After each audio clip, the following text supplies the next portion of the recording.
Halo anak-anak, ketemu lagi dengan Bapak. Pada pertemuan kali ini kita akan masuk ke tema 2, subtema A. Temanya adalah tentang karukunan ing omah. Nah, yang akan kita bahas di sini itu adalah tentang tembang Jawa. Tembang Jawa itu ono telung warna. Kepisan tembang macapat, keloro tembang tengahan, ingkang ketelu tembang gede.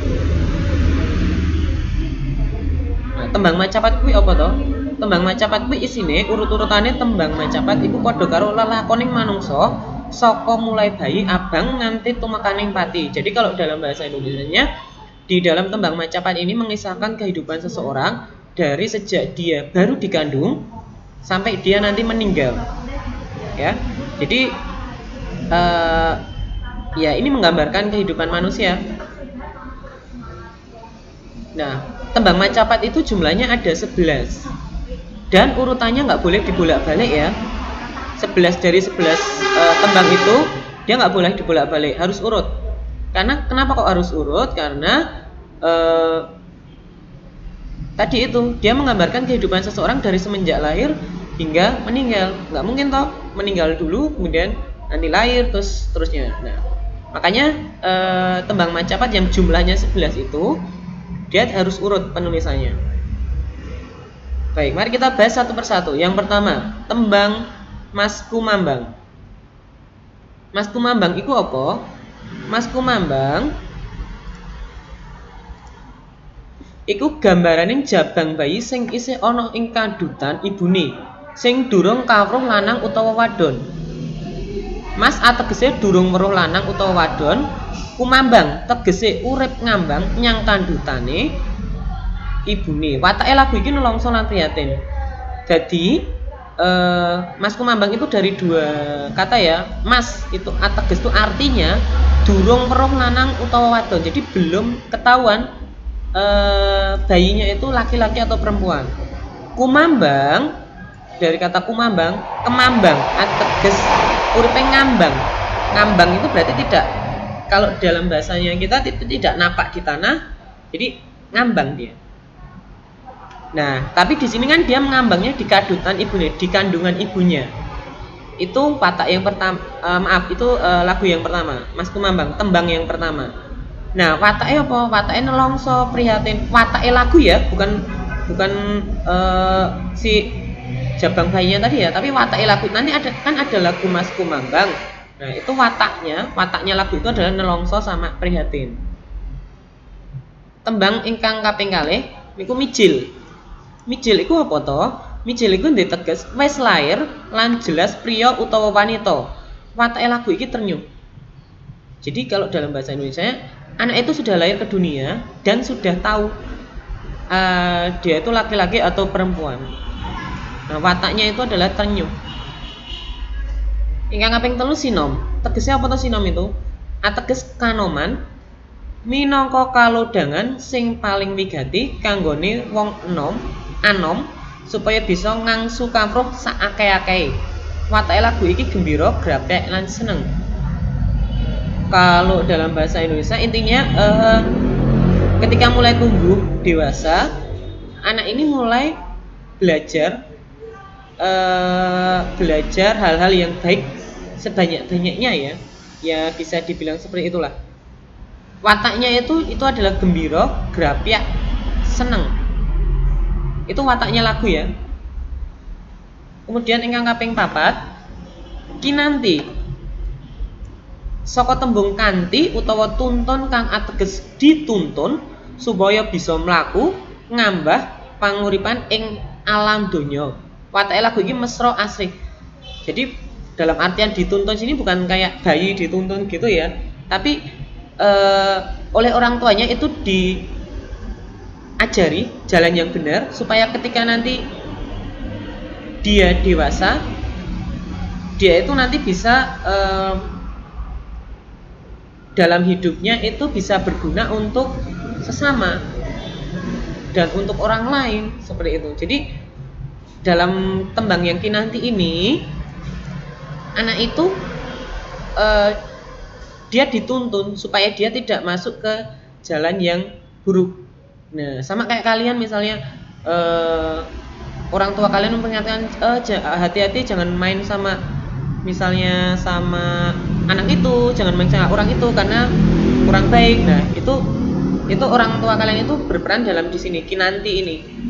Jadi dia menuntun kalian supaya kedepannya kalian itu bisa hidup mandiri dan kehidupan kalian itu lebih bagus seperti itu. Wataknya itu mesra asri, wataknya lagu ya. Yang kelima asmarandana, dari kata asmoro, yaitu tentang percintaan ya. Ateges rasa tresno marang liya, priya lan wanita lan kosok baleni.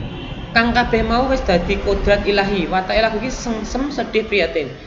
Jadi di sini ketika kalian sudah mencapai yang asmarandana ini, itu kan timbul rasa tresno. Tresno itu rasa suka kepada lawan jenis. Ya. Tresno marang liyane priya lan wanita. Jadi kalian tuh mulai suka dengan lawan jenis. Yang laki-laki mulai suka dengan teman yang wanita mulai suka tertarik dengan teman yang laki-laki, seperti itu. Kang mau wis dadi kodrat ilahi. Jadi tadi itu sudah menjadi kehendak Tuhan. Jadi manusia itu kan diciptakan di dalam agama kita kan diciptakan berpasang-pasangan. Nah, jadi sudah dari sananya kalau manusia itu sudah ada pasangannya. Nah, wataknya itu adalah sengsem sedih lah prihatin. Lupa kok sengsem sedih prihatin. Nah, itu watak lagunya ya. Ketika menyanyikan lagu itu wataknya seperti itu, sengsem sedih prihatin. Kaping 6 gambo. Saka tembung jumbuh utawa sarujuging kang ateges yen wis jumbuh, sarujuk njur digathuke antara priya lan wanita sing padha nduweni rasa tresna mau ing pangangkah supaya bisa urip bebrayan. Watake lagu iki lugas. Jadi tadi kan yang kelima tadi asmarandana tadi kan mulai timbul rasa suka sama lawan jenis. Nah, setelah timbul rasa suka apa? Kehidupan selanjutnya adalah di tembang gambuh ini. Jadi ketika sudah menemui kecocokan antara pria dan wanita, tadi kan yang asmarandana tadi pacaran istilahnya. Kemudian setelah ada kecocokan, kemudian yakin, kemudian disatukan jadi satu dalam sebuah ikatan perkawinan. Nah, ini masuknya di tembang gambuh. Nah, sehingga nanti mereka bisa membentuk suatu keluarga. Seperti itu ya. Mulai berkeluarga dan memulai kehidupan yang baru lepas dari orang tua. Ketika sudah menikah, itu berarti anak itu sudah lepas dari orang tua. Dia sudah punya tanggungan sendiri, yaitu keluarganya yang baru itu. Wataknya itu lugas. Yang ketujuh adalah dandang gulo. Tembang yang kepitu itu dandang gulo. Kuwi nggambarake uripe wong kang lagi seneng-senenge.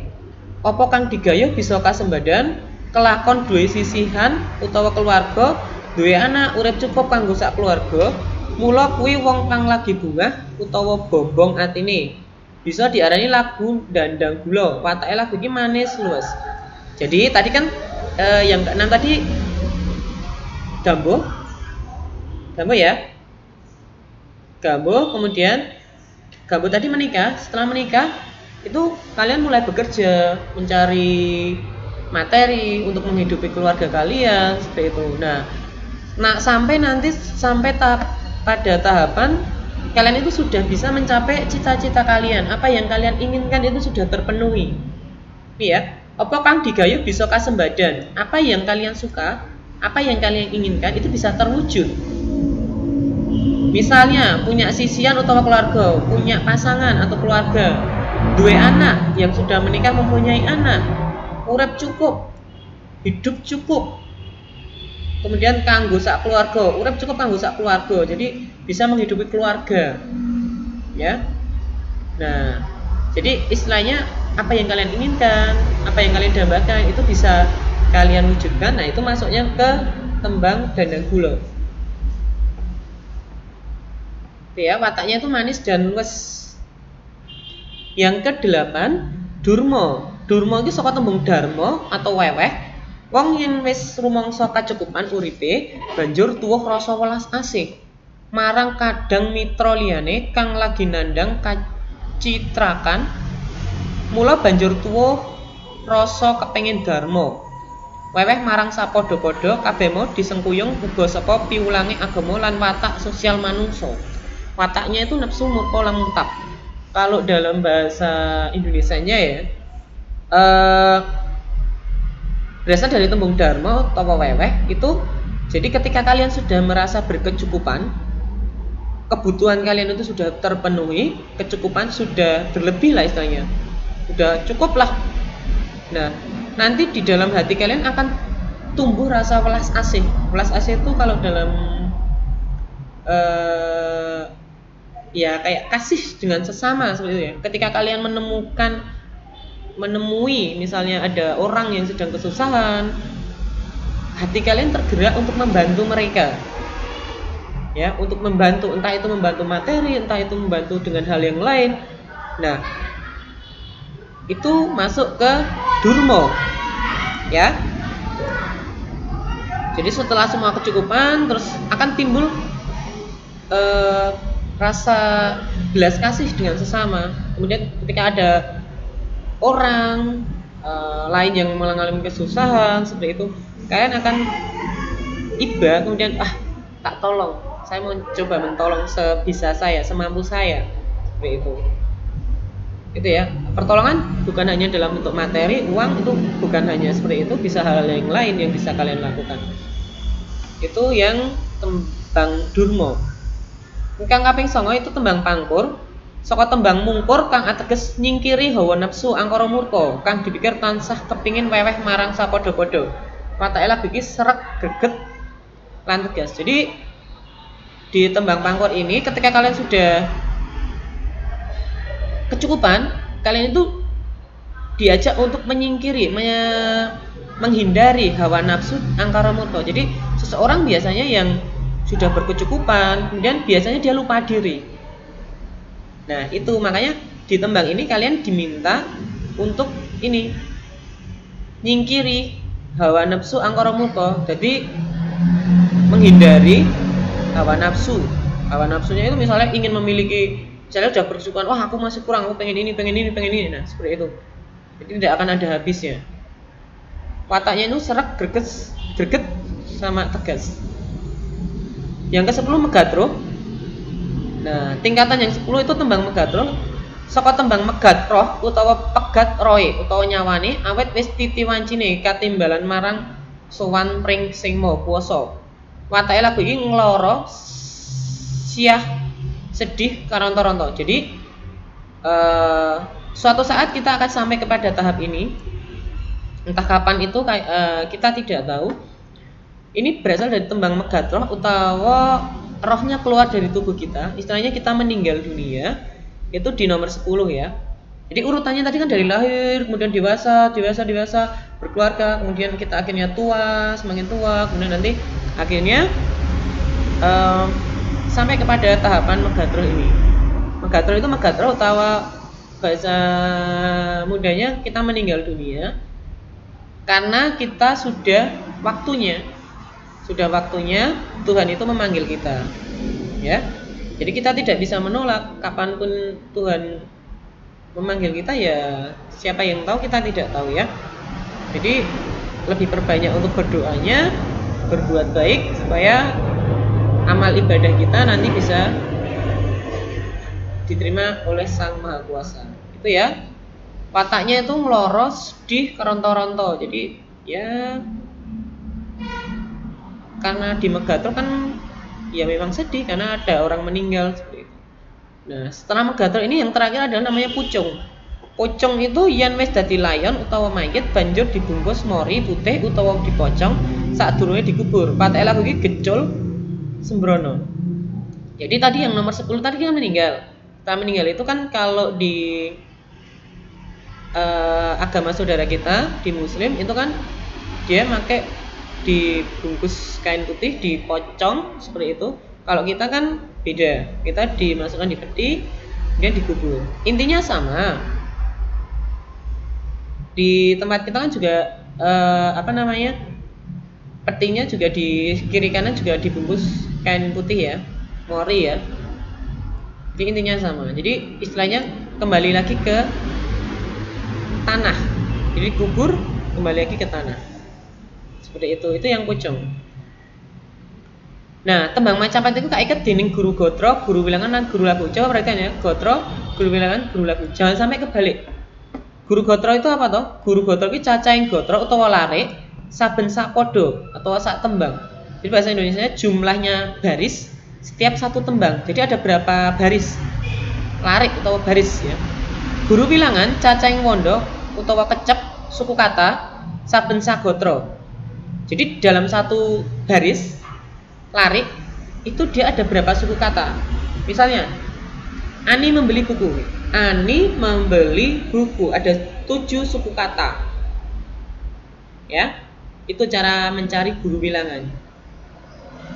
Sedangkan guru lagu dong dinging swara atau tibanging swara saben pungkasaning gotro. Ingat untuk yang guru lagu itu gunakan a i u e o. Jadi apa ya? Huruf terakhir yang a i u e o itu pada akhir baris utawa larik. Nanti akan Bapak contohkan di contoh ini. Salah ya? Nah, Bapak contohkan di tembang gambuh. Ini ada not, kemudian ada tembangnya. Guru gotro ini ono piro? Guru gotro kuwi jumlahe larik utawa baris. Berarti ada berapa? 1 2 3 4 5. Guru gotro ini ono 5. Terus guru wilangan itu jumlah suku kata tiap baris. Sekar gambuh ping catur, dihitung pakai jari. Sekar gambuh ping catur ada 7. Yang baris pertama. Yang kedua, kang cinatur polah kang kalantur ada 10. Tanpa tutur katulo tulo katali ada 12. Kodo luwarso kapato ada 8. Kada luwarso kapato 8 benar ya. Terus yang terakhir kapato pando diawon ada 8 lagi. Jadi guru wilangannya ada 7, 10, 12, 8, 8. Itu cara menulis guru wilangan pakai koma. Sedangkan kalau guru gotronya tinggal tulis ada berapa baris, 5 gotro atau 5 larik. Sedangkan guru lagu itu huruf vokal ya, a i u e o itu di akhir. Contoh yang pertama, ini kan huruf terakhirnya itu adalah r. Nah, a i u e o nggak ada toh, r nggak ada toh, berarti ambil huruf sebelumnya. Di sini ada u. Iya nggak? A i u e o berarti masuk. Berarti ini guru lagunya u. Ini ya, diambil u. Kemudian yang kedua, ini r. R itu nggak ada di huruf vokal a i u e o, nggak ada. Maka cari yang sebelum r ada u. Berarti ini juga u. Yang ketiga, huruf terakhirnya i, a i u e o, berarti ada, berarti i. Yang baris keempat, huruf terakhirnya adalah h, nggak ada, a i u e o nggak ada, maka cari huruf sebelum h, yaitu u. Masuk nggak? A i u e o, iya masuk, berarti u. Yang terakhir n, a i u e o nggak ada, berarti cari yang sebelumnya o, ini ya, jadi ini u. Nah, itu guru lagunya. Jadi kalau guru lagunya u, i, u, o, guru lagunya. Nah, kalau ditulis seperti ini nanti. Nah, ini ya, guru gotronya tadi dari tembang gatra yang tadi itu ada 5. Kemudian guru wilangannya tadi baris pertama itu 7, baris keduanya 10, tiganya 12, empatnya 8, limanya 8. Kemudian guru lagunya baris pertama itu u, keduanya u, ketiganya i, keempatnya u, dan kelimanya u. Gitu ya. Itu cara mencari guru gotro, wilangan sama guru lagu. Ini pakai koma. Memisahkannya. Itu. Baik. Yang kedua adalah tembang tengan. Tadi kan yang pertama tembang Macapat. Yang kedua tembang tengan. Ini tidak akan begitu kita bahas satu persatu. Cuma kalian supaya tahu aja tembang tengan itu ada berapa pupo. Di sini ada 4 pupo ya, ada balabak, giriso, kemudian juru demung, kemudian wirangrong. Itu yang tengahan. Dan yang terakhir adalah tembang gede.